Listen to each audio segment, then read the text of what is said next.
Hello, everyone. Thank you for joining us for a special webinar today. This is going to be a new series for us that we've called Spirometry Unlocked. And today we are going to have expert advice for primary care physicians and hopefully bring some clarity to lung function testing. We are so excited to have our special guests on with us today, and I will get to introducing them here in just a moment. But as you saw when you signed up for the webinar, we have some objectives for today. The first being the demystifying of spirometry. We want to break it down to basics and make everyone on the call feel more comfortable to test, make testing easier and more accessible for your practice. We also want to ask the question, why in-office spirometry? We think of spirometry as such a specialized test, but it really does have just such a huge number of benefits being used in that primary care setting. Spirometry and COPD diagnosis, we need to kind of understand what the critical role is in COPD and other lung disorders. Overcoming barriers, addressing some of the common challenges that we face, and presenting practical solutions for these primary care providers. And of course, hear from our experts. We have a wonderful panel of specialists today that will share insights, answer questions, and provide practical guidance to help implement spirometry in your practice. A couple of housekeeping items before we get started. The first housekeeping item is actually not on our slide, but I did want to just let you guys know, Joy is on with us today in case we need her. If you've been on webinars before, I live in the Midwest. I am currently under a tornado warning at home. So I just wanted to say, if I have to quickly pop out, Joy is online and will kind of take over if needed. So I just wanted to kind of throw that out in case I suddenly have to jump off camera. But as for our normal housekeeping, if you have questions at any point during the webinar, you can type them in the questions bar on your GoToWebinar toolbar. Joy can keep an eye on those throughout the presentation and answer those as we go along, just so that you don't forget. But we will also take time to pull up those questions at the end of the presentation and read through some of those as well. All right, so my very special guests today, I'm so excited that they have agreed to come on and work with us and talk through this important issue.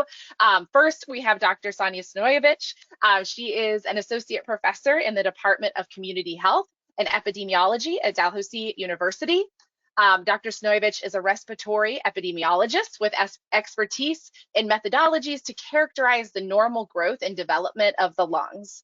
Her research applies novel statistical approaches to improve the interpretation of respiratory function tests. And she also chairs the ERS Global Lung Function Initiative Network and is the chair of the ATS Pulmonary Function Committee. So thank you so much, Dr. Stanojevic, for joining us this morning.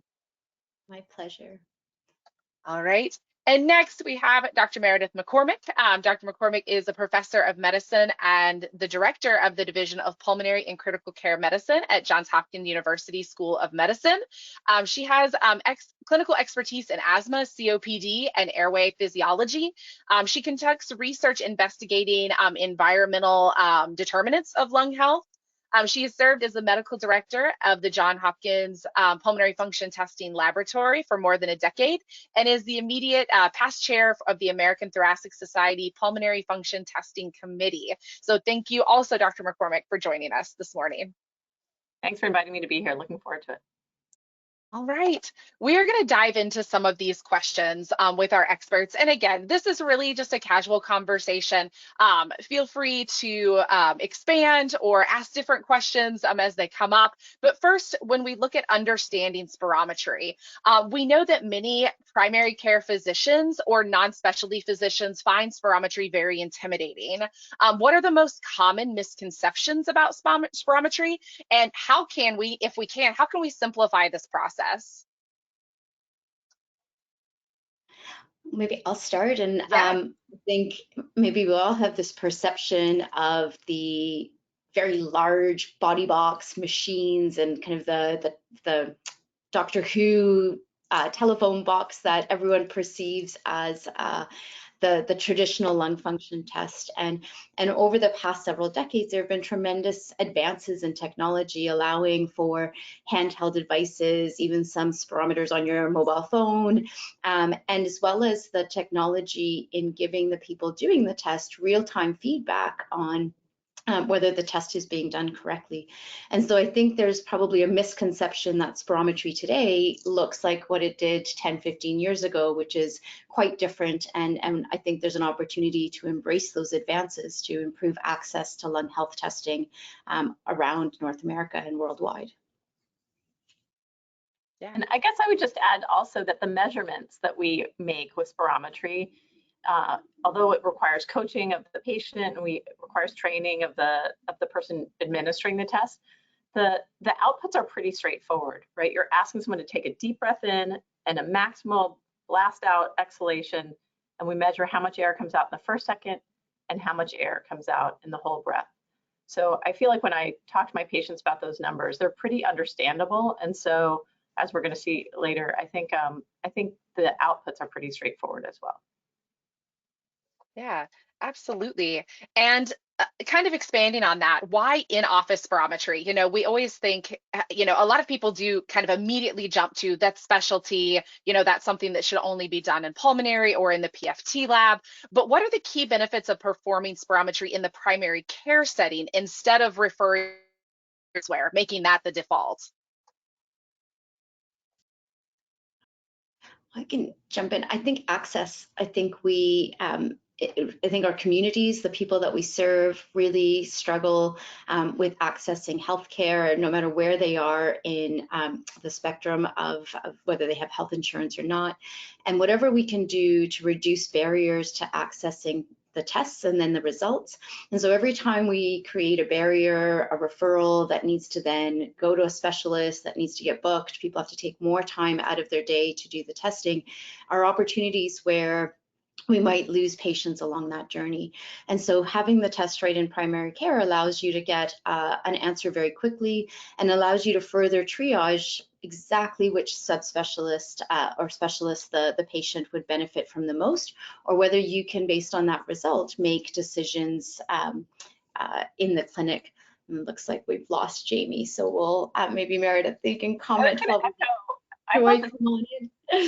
Really the ability to expand the reach. When you think about how many more people, how many more patients we could reach in the primary care setting, for lots of reasons, specialty care not being available everywhere, the number of people that are interfacing with their primary care office and practitioners. So I think really there's a strong need to have that available to individuals. And also I was thinking about the word triage as well.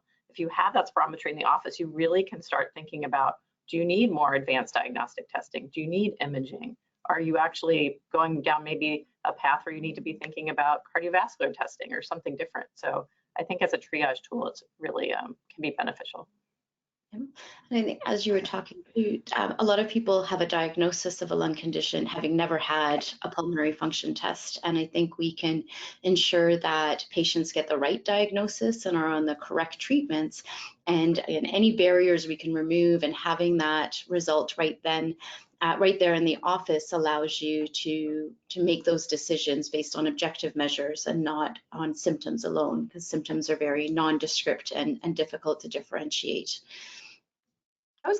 I was curious what you would say about the next question that Jamie had posed, which was advice for clinics that might be hesitant to implement spirometry. Possibly that hesitancy is because of perceived lack of time or lack of resources. Any thoughts on that? Yeah, well, I think it's how we think we're using the test. So if it's not going to be the same as in a pulmonary function lab. And so if we are using the test in primary care as a piece of information to help in that decision making, I think it can be quite powerful. And we need to kind of dispel the belief that the way the test is done in the pulmonary function lab needs to be exactly the same way that it's done in primary care. And so, for instance, if somebody is doing the test and on their very first attempt you have normal results, it's very unlikely that on subsequent blows they are going to look are going to become abnormal, or going to be off the page where you have certainty that the results are not normal. And so and it's also very difficult to do the test incorrectly and get a normal result. And so I think that already in kind of thinking about how we use the test, we can get a lot of information from a single flow, especially if that is normal, and it leads to kind of, as you said, maybe it's not a respiratory indication and there may be additional testing, cardiovascular testing that can be done. If a result is low, or if it looks like it's abnormal, that's where we might need to repeat the effort to make sure that it wasn't an effort dependent low value. We might need to continue the testing until we can be certain that the results are reproducible in that test occasion. And so that's where the coaching comes into play. And you know, you don't need a PhD in spirometry to do office spirometry. There are a number of fantastic training programs that are really straightforward to take, and that don't take a lot of time or effort. And provided that the people in your office have some training in how to do spirometry correctly, I think that you can have a number of people with various qualifications, nurses, physician assistants, participating in the testing without the need to have kind of extensive training or degrees in spirometry. That doesn't exist, but you know what I mean.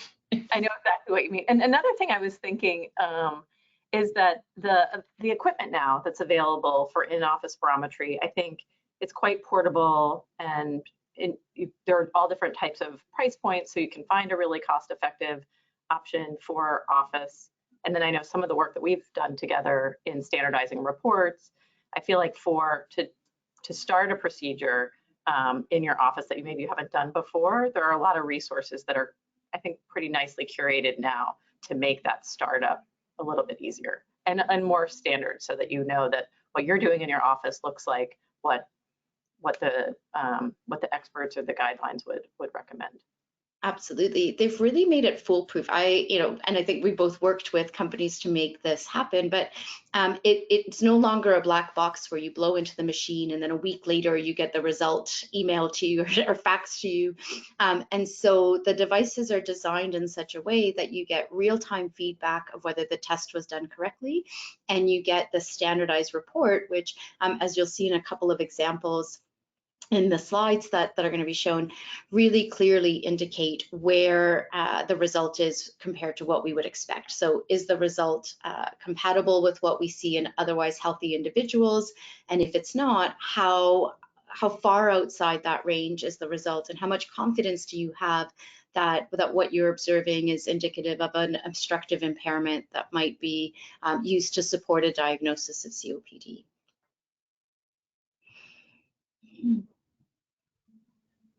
Hi, it's Joy. I just wanted to let you know that I'm trying to get that presentation to share so that we can go through it. I just haven't been able to pull it up to share.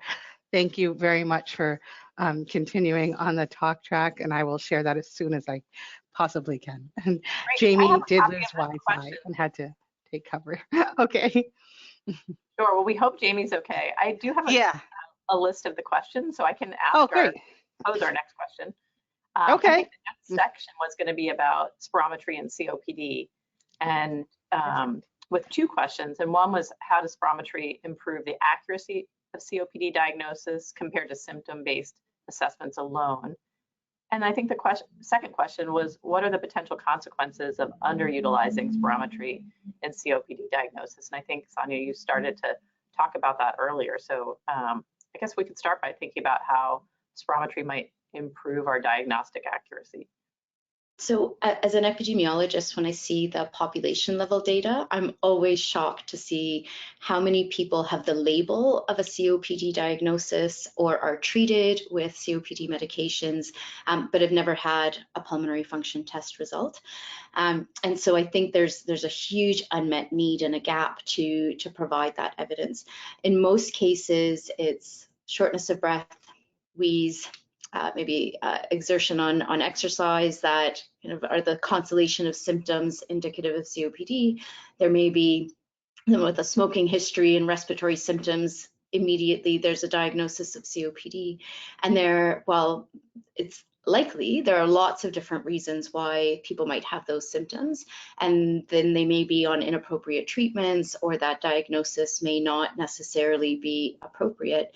And so I think from ensuring that we have the right treatment or diagnosis and treatment for individuals is really important, that you have those objective measures. Spirometry is not perfect, but certainly when there is very clear obstructive impairment, then it's highly suggestive of COPD, and we know that the earlier we can start treatments, the more we can prevent progression.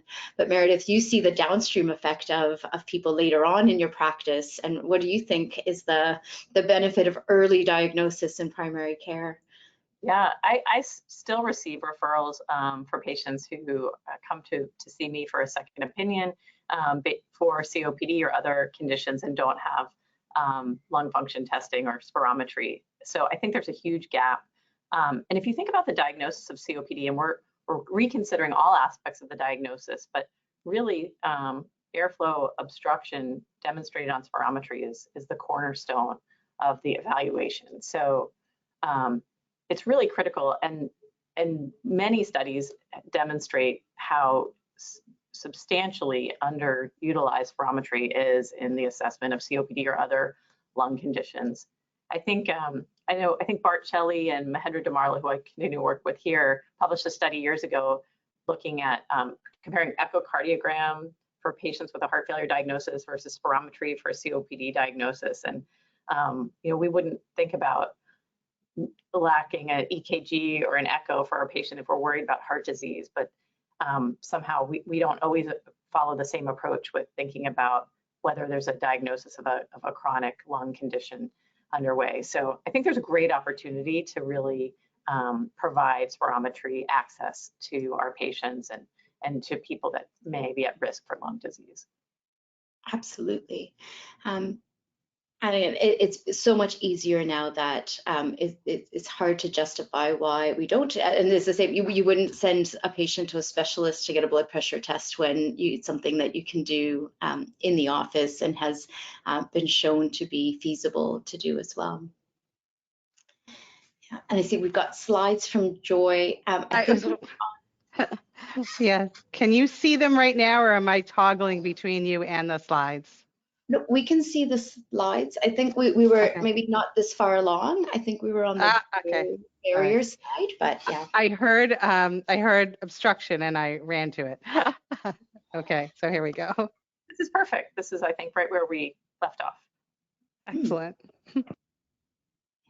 So maybe Meredith, I'll pass it to you in terms of some of the barriers. I know from the ATS side, we've always been very hesitant to recommend for spirometry to be done in primary care, because is it done correctly? Is the test valid? Is it following ATS recommendations?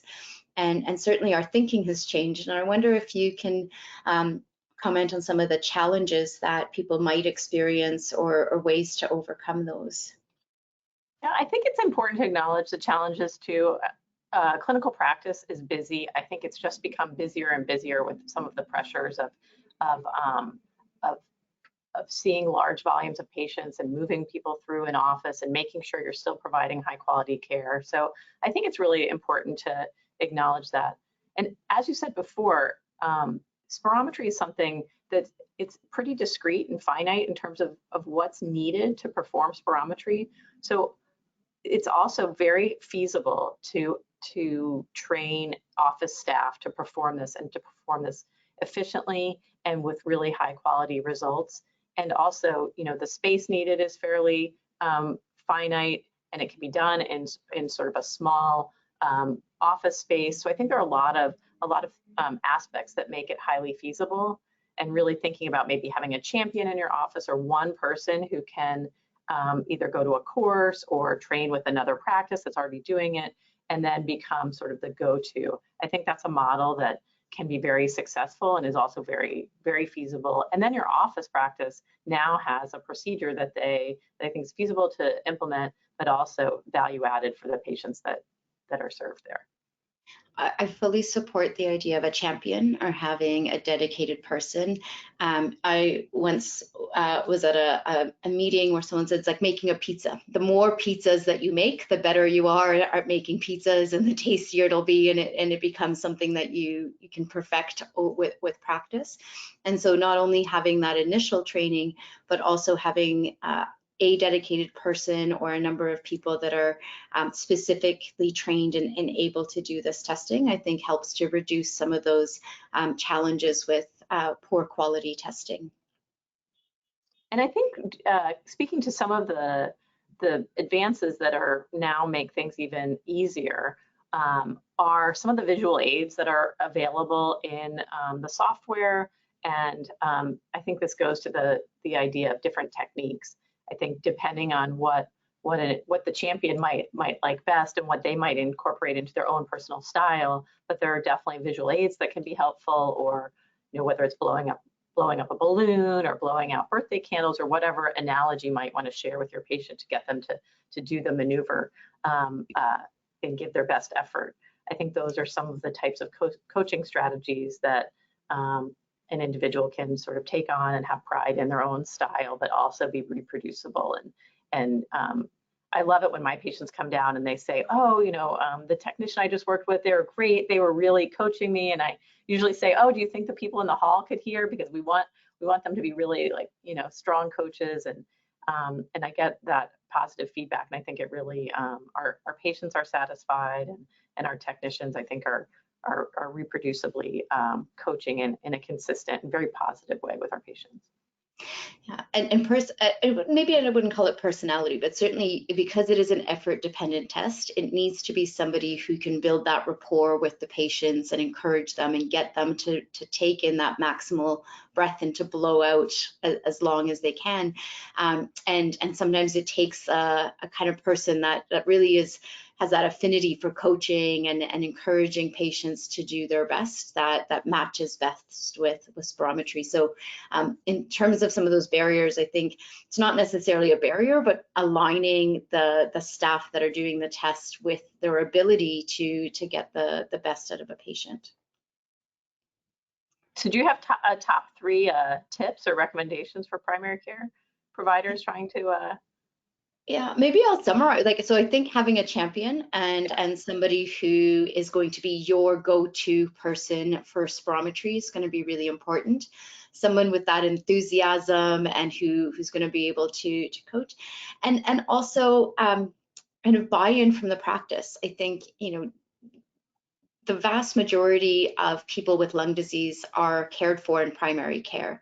And so, recognizing the need, recognizing that not only is it useful for diagnostics, but also for monitoring, and making this part of a routine practice for how you manage your patients with lung disease, I think is important. And so having that recognition that this is a valuable test and resource to have in primary care helps in mitigating some of those perceptions or perceived barriers.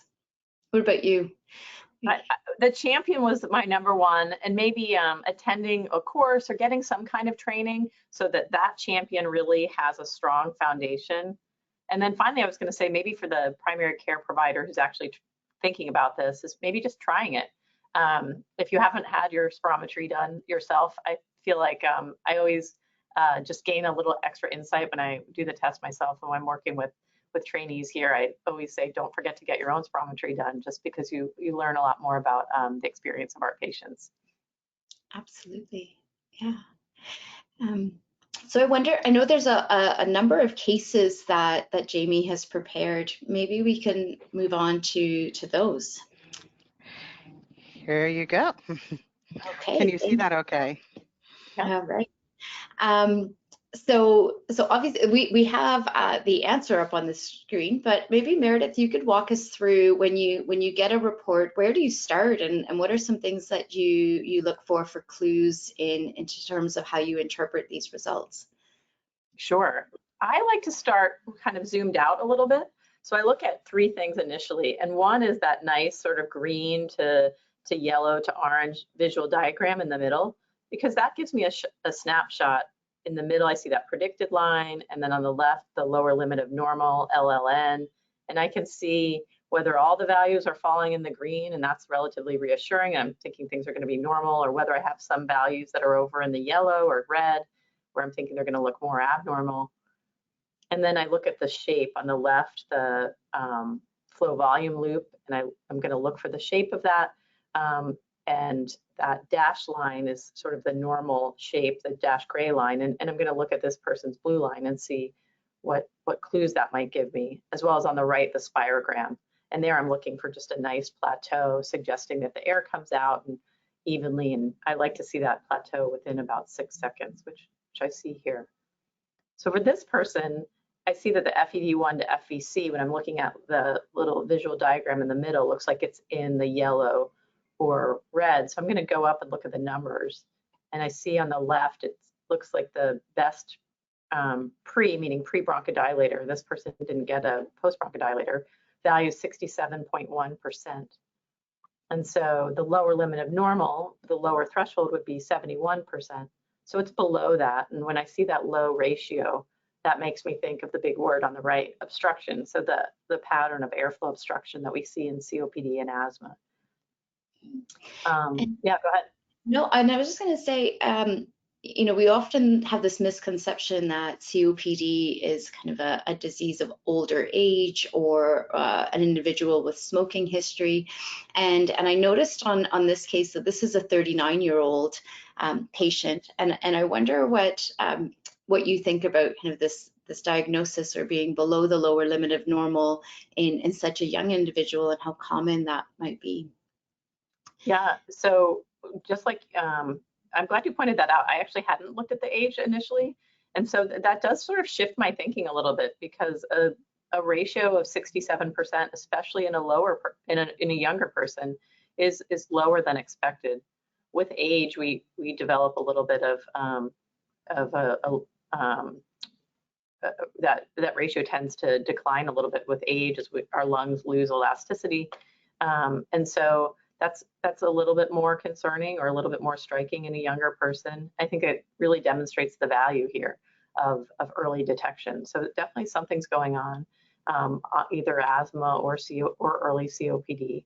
And this would certainly prompt me to want a little bit more information about exposures this individual might have had over a lifetime, whether they smoked or have a high-risk job. Mm-hmm. And I'm not sure if the audience noticed, you went right to the ratio and you didn't pay too much attention to some of the other numbers. Yeah, well, that was partly because I see that the FEV1 and the FVC are nicely in the green at that glance. So I already was thinking, okay, those numbers are looking pretty good. But you're absolutely right. I wouldn't sort of be finished looking at this if I just looked at the ratio. So when I go back to the numbers of the FEV1 and the FVC, I can see the bold numbers are in black. So they're sort of telling me again, a little reassuring that those numbers are looking normal. And I can either look at the percent predicted, which tells me the FEV1 is 91% and the FVC is 112%. So those are sort of what I would call good scores. And that when I compare those numbers to the lower limit, sort of the border where I would be more concerned if they're below those thresholds of the lower limit, they're well above. So that's reassuring that the airflow obstruction we're seeing here that's indicated by the ratio is on the milder end of the spectrum, which is good news. Mm-hmm. Hey guys, I still have no power, but I have some backup generator power for the Wi-Fi right now. I just wanted to chime in. This is actually my test. This is actually my lung function test. I am asthmatic. I just had a birthday last week, as you can see on the paper. So this is someone who is very well controlled asthmatic, but can't hide her obstruction when she does a spirometry test. There we go. So Dr. McCormick got it right, and she made the right interpretation without knowing. And I think the other piece, and I think Jamie, you bringing up the kind of the patient side of it, There's also a misconception that we can tell everything from just this report. And Yep. spirometry is really used as a complement to clinical decision making. And so if we do this test in someone who's otherwise healthy and we have no reason to suspect obstruction, you're going to see this result and treat it quite differently, probably much more, what's going on. We need to understand why this person seems to have normal volumes, but this obstructive impairment, versus somebody who either already has a diagnosis of an obstructive condition or has exposures or symptoms that would be highly indicative. The test results help to confirm that clinical judgment, and on their own, it's very difficult to just look at this test and say, this is asthma or COPD. We can tell a lot about the pathophysiology or the pattern of impairment, whether that be obstructive or restrictive from a spirometry test, but it's really using this information and complementing what you know about the patient. And I think that's a really important reason to do this test in primary care. Whenever you send that referral out, that person in the pulmonary function lab that's looking at the test result isn't going to have that wealth of knowledge about the individual to be able to piece together this information, and there may be a missing piece to it. So I think being able to do this right there is really helpful. Yeah, and I apologize again. Joy did not have my the one that was animated where our results showed up after we discussed. I But know, kind of, I'm so sorry. I was I just trying to know. find, so I can't do the I don't think poll. anyone ever Okay. complained about having the answers to the quiz before the. That's true. That's true. In the classes I've been part of. That's true. So obviously on this one, we can see the answer. I had removed, patient information. Joy, if you want to go back just one slide to the normal spirometry. This is a great test. This was actually one of our sales reps that did this test. But when these tests come across, even the normal ones, are there any other thoughts? So there's normal spirometry, but what if they're still symptomatic? What do we do with a normal test? Well, so it's a very good question. A normal spirometry doesn't necessarily rule out an impairment. And so the way we interpret spirometry results is looking at whether or not the result is within the range we would expect in otherwise healthy individuals. But spirometry measures the large airways. By the time a spirometry test is impaired, we can be quite certain that there is an obstructive impairment of the larger airways. We now better understand that most lung diseases originate in the periphery or the small airways, and it's sometimes difficult to measure those impairments in the small airways. So oftentimes somebody will have a normal spirometry result, but still have underlying lung disease that's progressing. And so in a person that has a high suspicion of lung disease, if you have a normal spirometry result, I think there's an opportunity for repeat testing. So this is someone where you might wait till they have an exacerbation of their symptoms and then test them during that episode. You might refer them for a complete pulmonary function test where we might be able to do some of those tests of the small airways. Or it's someone that you bring back 6 months later and just to see whether their results are tracking. So are they getting worse within the normal range, or are they still normal? Meredith, what do you think? Yeah, I think sometimes imaging as well, just and getting a full set of pulmonary function tests, as well as looking at alternative diagnoses and making sure here I'd be simultaneously also thinking about other things. In this patient, they're only 30, so cardiovascular causes of shortness of breath would be less likely, but making sure I'm digging into that family history and other things that just might make sure to keep thinking about what the drivers of the symptoms are. Yeah, all right. Well, I have tried to take control back. Again, I'm still on generator power, so we'll see how we go here. But let's go ahead and look at this next example. And I am actually, for everyone that is watching, I am going to actually launch a poll so that you guys can vote over in the poll section. Just looking at this test, what are your first impressions? Having some people pop in here. we'll kind of give it another minute here, let people come on and vote. All right, we've got all kinds of answers, and I'll share what we're seeing here in just a moment. It's pretty split across the board right now.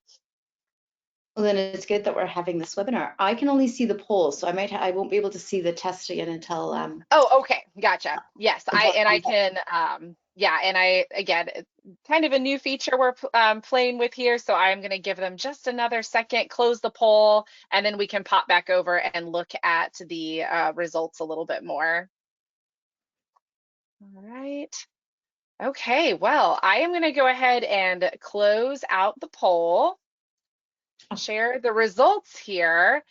So it looks like a little bit all over the place, with the most popular result actually being a restrictive. So I'm going to go ahead and hide this so that you guys can see the report again. Can you guys see that report okay now? Absolutely, yeah. All right. So yeah, before I kind of reveal the answer, let's talk about let's talk about it. So this is an interesting one. I might start, so if we follow the same approach that Meredith took by looking at the pictogram, or our range of values in the green and red zones, we see that the FEV1 FVC ratio, our key measure of obstruction, is well outside the normal range. And so they have a lung volume or an FVC that's within the normal range, but their FEV1 is outside that range. So kind of on first glance, it looks very clearly like an obstructive pattern. If we look at the flow volume curve, again, we see relative to what's expected, we see that they have kind of the scooped effort. And so it on first glance does seem like an obstructive pattern. And Jamie, you've put up the answer for me, but one of the next things I was going to look at is for that plateau. So what we don't see is that the volume time curve has reached that plateau, or at least it doesn't look as clear as a plateau on this screen. Then when we look at the upper panel, we see that there's only one trial. And so I think this is where it's difficult when the result is outside of the normal range. It's difficult for us to say whether that's truly a low result or whether that was just a poor effort. Meredith, what do you think of this one? Yeah, I think just like you started, I like to start with that pictogram. And one of the things, I guess if I were going to take sort of a multiple choice test, I would say it's less likely to be normal because I see so many values over there that are sort of in that like orange zone. And then the most striking abnormality in that pictogram, the value that's the farthest to the left, is that ratio. Just keying in on what you were saying, really just underscoring that the pattern here seems to be obstructive. And in addition to the plateau that's taking longer on the right, and longer than 6 seconds, for example, on the left, I see that scooping. And so we call it a concavity, but that scooped appearance of the flow volume curve really is another hint that airflow obstruction is present. But really, I think that the ratio in the pictogram is one of the key pieces of information. And then the fact that the FEV1 is also in that kind of orange-yellow zone tells me that there's an abnormality there. And we can see also in the pink, the numbers, when you start to look at the numbers, they're also flagged by the system, showing that the ratio is 53, so that's low, and that the FEV1 is low too. So we'd probably want to do another effort just to confirm that we get the same results. But I'm also encouraged by the shape of the curve. I think we can tell a lot from that. And oftentimes, not every time, but poor efforts, I do a lot of pediatric spirometry. So when we get to coach the kids, poor efforts look more like potatoes. So they're kind of blunted efforts, and you don't see that nice peak and then that effort to get the air out. And so this has that peak at the beginning, and which suggests that maybe the effort itself wasn't too bad, but we would want to repeat it to rule out that the low result was just due to the test not starting at a maximal or not being a kind of concerted forced maneuver. Jamie, you tell us, do you agree?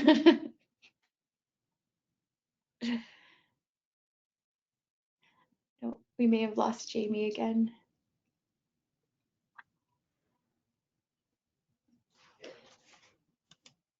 Okay. Joy, do you think you can advance our slides?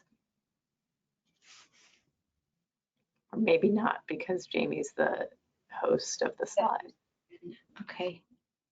Yes, I'm trying, so I need to take over once again. Oh boy, okay.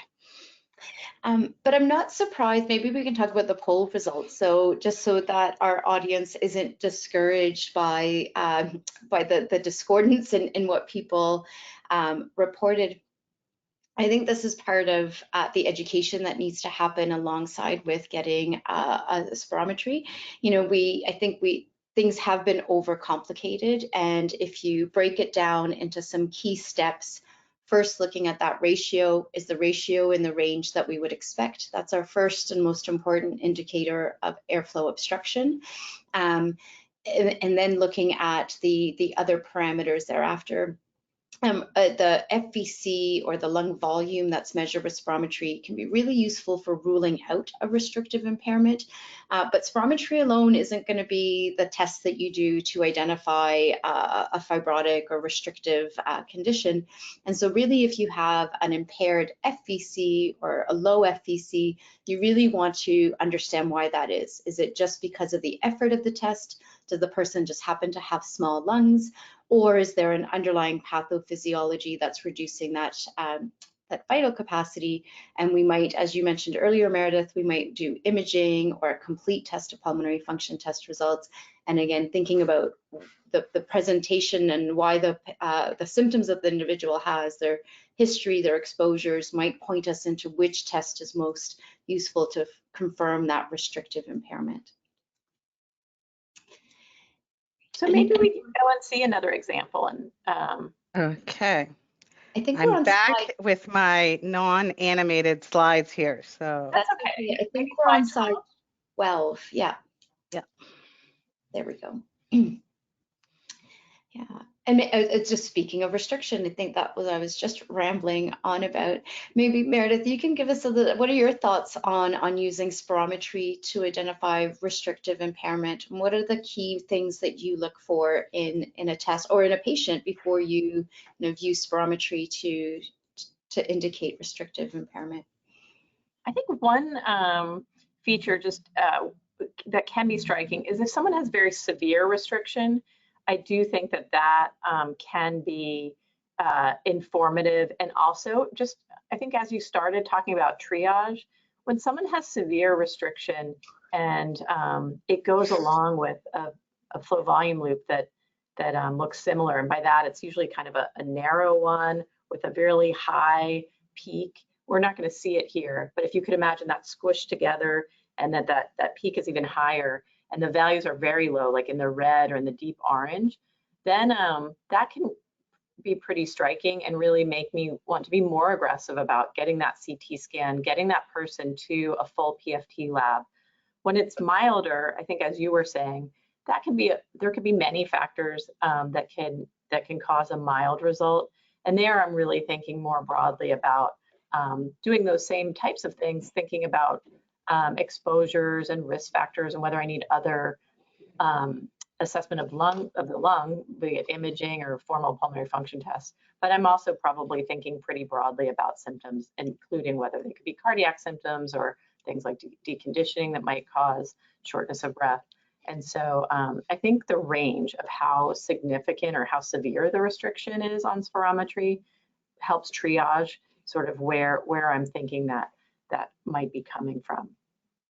And you're absolutely right about the shape of the curve. It's really, it's kind of, when it's very clearly a severe restriction, you can see that on the flow volume curve, and then the numbers complement it.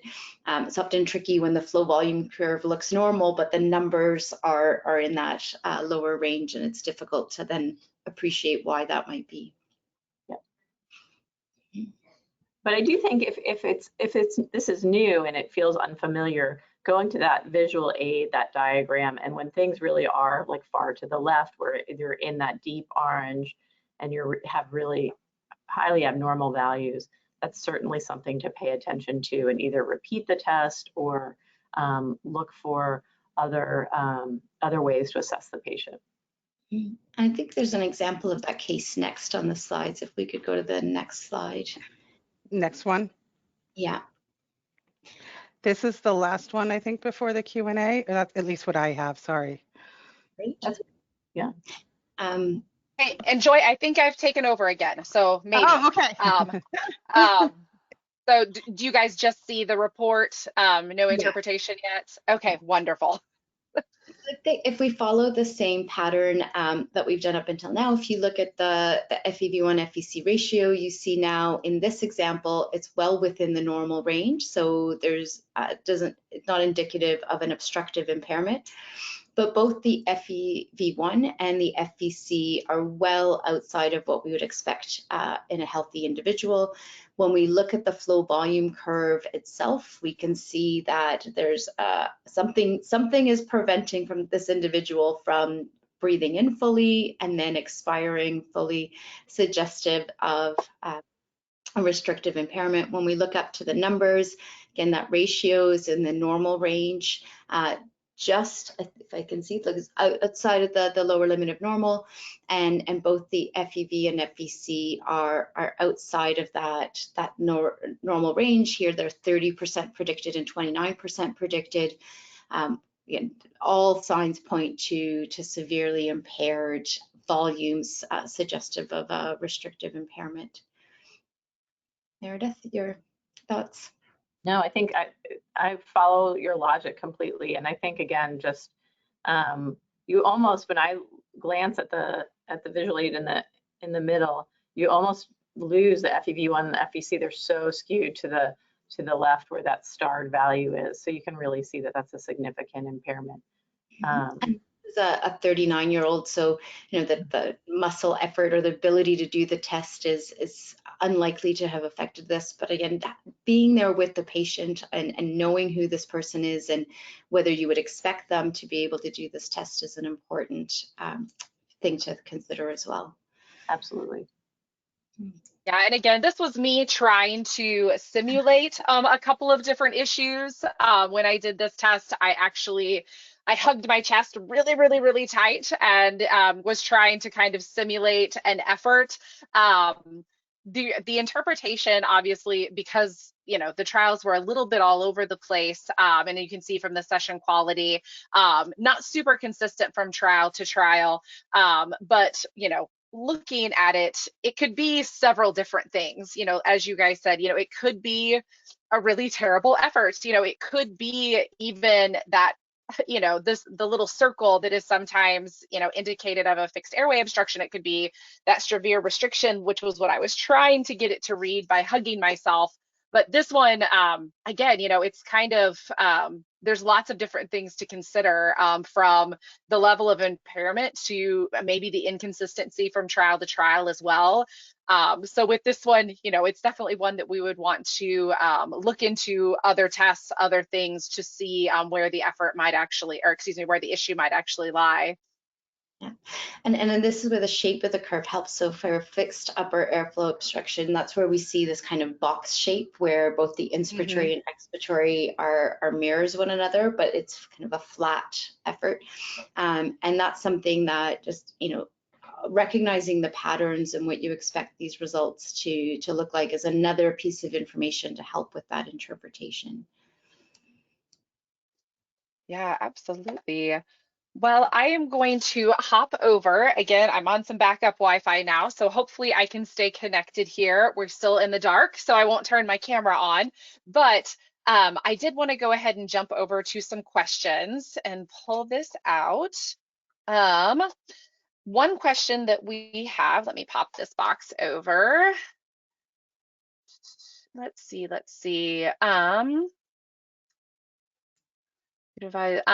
Which do you think is, this is a question from an attendee, so what do you think is more important, FEV1 alone or the ratio? I think, where does your eye typically go first when looking, especially between those two?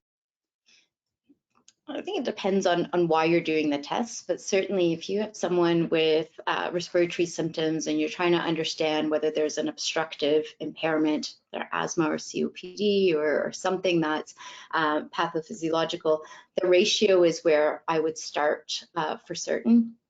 But FEV1 alone is a really important indicator of overall lung health. And so someone may not be at the point where they have an obstruction or that they have a diagnostically impaired lung function, but having a low FEV1 or an FEV1 that's declining could very well indicate a trajectory towards an impairment or disease. But I think especially in primary care, I would say the ratio would be the first place to look and where to kind of focus the interpretation. Meredith, what are your thoughts? Well, I think, of all the numbers you see, you've picked the most important two. So you can almost give them a tie. If you're only looking at two parameters, those are the two to look at. And those are the ones that I even also talk to my patient about when I'm showing them their report. I usually describe, like the FEV1 is the number people pay the most attention to. What it means is how much air comes out in the first second. And then we can sort of give that a grade, whether it's a Z-score or percent predicted. And I think, or just looking at the visual diagram, like where you would expect it to be relative to the green zone. And so I think that number there's an intuitive understanding of it. And I think it's a nice space to have a little bit of education with the person who has completed the test. And then the ratio, I think, is a little bit more nuanced for us. And they're really trying to understand the pattern. And so I like to think about both, but I do talk about the FEV1 when I'm talking to patients about their results as well, because I think you can key in and explain what it is. They've just had the test sometimes, and so they've understand that idea of the blast of air. So I think it's a helpful way to describe how the numbers relate to what they've just experienced. And also, as people are more and more data oriented, I think if someone's going to track their numbers over time, that FEV1 is a good one for people to be aware of if they have to have a go-to number and if they're going to think about it over time. So I like both. Right. And another great question from a participant, when looking at FVC and FEV1, they both are good numbers. The patient really did have a good effort and they have a low 25/75. What red flag should that trigger for us? This is from an RT that works in a pediatric pulmonary clinic, actually. So that one's a bit trickier. When we look at these metrics in large studies and we look at people with disease and without disease, what we see is that the FEV1 FVC ratio is the first to show signs of impairment. Oftentimes, if the ratio is low or impaired, the FEF 25/75 will also be impaired. There are some studies and some evidence that FEF 25/75 may be an indicator of small airways, but it's really dependent on that FVC or the vital capacity. And so it's effort dependent, particularly in children. You could have a lot of variability in that FEF 25/75. So I'm not sure if the FEV1 FVC ratio is within the normal range, whether I would pay too much attention to the FEF 25/75. If this is someone with a high likelihood of having a respiratory impairment, I might follow up the test just to see what happens in 3 or 6 months' time to see if it's tracking. But I would caution about interpreting the FEF 25/75 alone, just because it is a very variable measure. And it's not as useful at differentiating health from disease. Yeah. Absolutely. And we have a couple of questions. There's 3 or 4 actually that are pretty similar. So I'm going to group a couple of them together. But, we're looking at there was a few comments while the test results were being shown. And, where do we look? We know that some spirometers, like the example shown, will give a quality grade, an overall session grade, individual grades for each trial. But what is kind of the first thing to look at? Is this patient sick, or was this a poor effort? So the technology and the equipment has evolved that we have these measures of quality. So there's two aspects of a spirometry test that we're looking for. One is whether it's technically acceptable. So did they did they blow out as fast as they could, and is that upper limb of the flow volume curve as close to that access as possible? Do they have a nice sharp peak indicating that they didn't hesitate at the top of the test? And you heard us mention a few times that whether there was that plateau. And so what's really nice, embedded in many of the pieces of equipment, you'll have those indicators of the test acceptability. So did the key measures of the effort meet the standards of acceptability?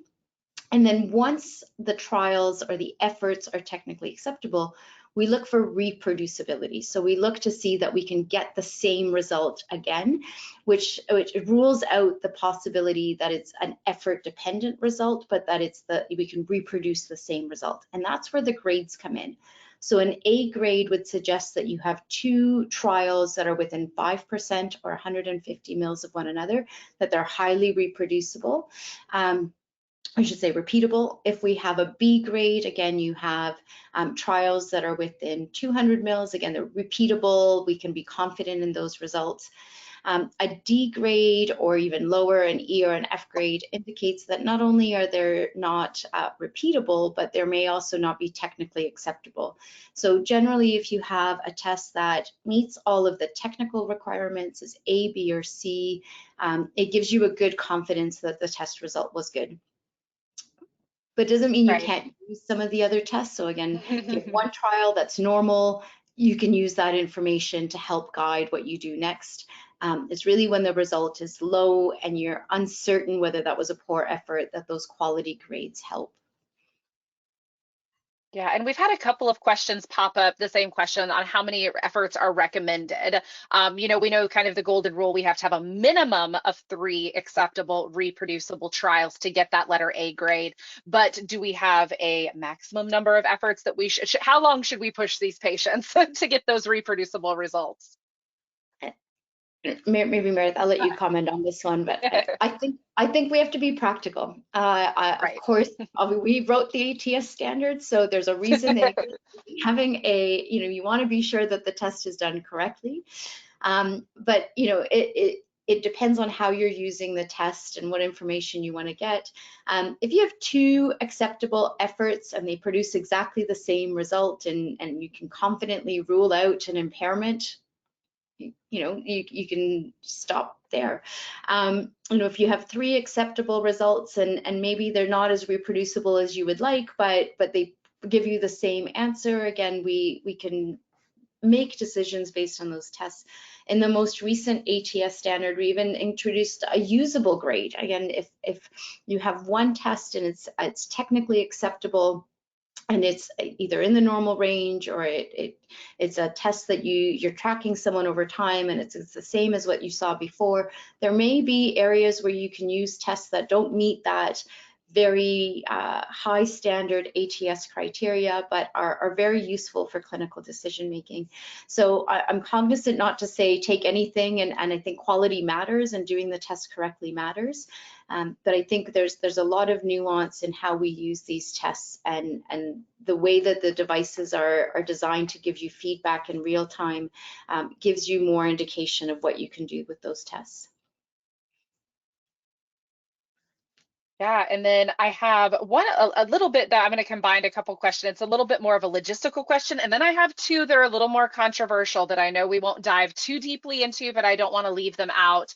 Kind of the logistical question, what are the thoughts on always using a nose clip for inspiratory only maneuvers? Should the patient be standing or sitting? Just kind of some of that housekeeping to the actual patient. Recommendations for nose clips, position to perform the test. Is there a right or a wrong answer here? Yeah, and I think it's helpful practically to have a routine where you're doing things exactly the same, because it helps make sure that you're consistent, that the quality is good. And so we generally recommend that people have 2 feet on the floor, if that makes sense for them, and that they're seated. A value of being seated rather than standing is sometimes people will become a little bit lightheaded or faint. It's not very common, but certainly from a safety standpoint, you want them in a chair that doesn't have wheels, that's steady, with 2 feet on the floor. And nose clips are really beneficial to ensure that all of the air is being measured coming out of the mouth and into the device. And so having nose clips and making sure that the individual is able to be comfortable, and often they will like to apply their own nose clips.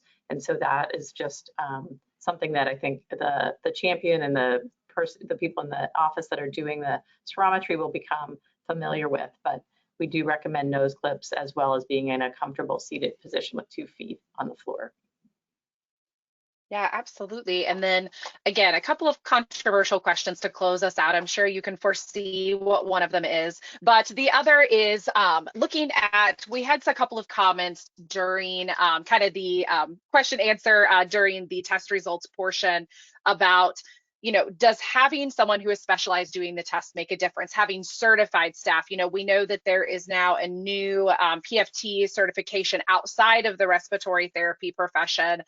We know that there are, at least looking at the United States, there's only one state that actually requires RTs perform PFTs. I would like to say, even as an educator, that, we always assume that if we have an RT or an RN, we think that automatically our tests will be better. I can say from experience, a well-trained individual, regardless of their credentials, is going to be able to learn how to do this test and perform this test well. But we did have a couple of questions about who should be doing these tests. So again, I am a respiratory therapist, but my opinion is anyone can learn how to do these tests correctly, regardless of certification. But I would love to hear your insight as well. It's unfortunate that we don't have a better mechanism for spirometry training and certification for doing the test and a regular competency and maintenance. But Jamie, I agree with you. It's not where you do it or what the qualifications of the person are. It's that they have specific training in spirometry, that they have the opportunity to practice and to maintain that competency. And provided they have training in doing it and are given and have opportunity to get feedback on their testing, that is far more useful than kind of the degrees behind your name. Some people might be an RT, but didn't do pulmonary function from when they were in school, and it might be years between the time when they were trained and when they need to do the testing again. So I don't think it has to do with somebody's credentials. I agree. And we've had many of our folks that have performed pulmonary function tests who have had, for example, a background in as phlebotomist, and then have gone on to take that skill set and that experience of being, very sort of regimented and having an order, and applied that to the practice of performing spirometry with that same rigor and attention to detail. And so I think it's not at all a requirement to have a respiratory therapy background to start and to train and to gain the skills required to do office spirometry. Yeah, and I know that that's a question a lot, especially since we were really targeting this talk towards non-specialty. A lot of primary care offices, they're not going to spend the money to have those specialties in office. So, I mean, I think that, again, it is unfortunate there's not kind of a universal education credentialing, in BRC. It's so great that they have the layperson certification now that extends beyond RRTs. But I definitely think that it's, we shouldn't be scared of teaching our staff to do spirometry, for sure. And then, of course, I will kind of make this the last question just for time. I know that there are a few more questions in the chat that we haven't got to. I do get these in a report once we wrap up, so I can individually come and send emails or connect to our experts if needed. But last but not least, I know this is a huge hot topic. We could talk for 30 minutes about this topic, but just really briefly, with the different predicted value sets, most notably, the global GLI that has come out, how important really is it at this point to continue to collect ethnicity when we obtain basic spirometry on our patients? You're right, this is very controversial. We were all trained, we all learned to think about ethnic specific or racial specific interpretation of pulmonary function tests. And the evidence is accumulating that this was an incorrect approach and not the right way to think about it. There's no gene for race or ethnicity. The biological differences that we've assumed are likely driven by external socioeconomic, social determinants of health factors, and we really need to rethink how we approach this. The good news is that since we focus on that ratio to define airflow obstruction, the ratio is kind of protected from those, because when we see reductions by racial or ethnic groups, they're proportional for the FEV1 and FVC. So we're still really good at picking up airflow obstruction. When you have an isolated low FEV1 or FVC, and there could be lots of reasons why that individual has small lungs, not necessarily that it's disease, and it's going to take some time for us to recalibrate what that means and how to use race neutral approaches. Meredith has done some fantastic work showing that when you reclassify people using race neutral approaches, it better aligns to their clinical symptoms, it better aligns to their prognosis and their survival, and we're starting to better understand that a race neutral approach better serves our patients. Meredith, I'll leave you for the final word on this content. Yeah.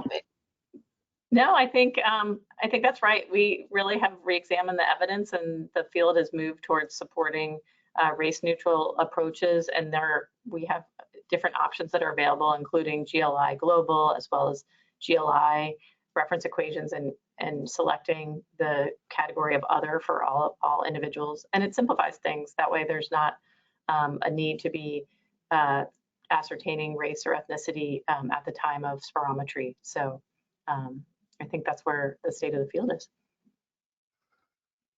Yeah, no, and thank you all so much. Thank you to our presenters. Thank you for kind of rolling with the a little bit of chaos this morning.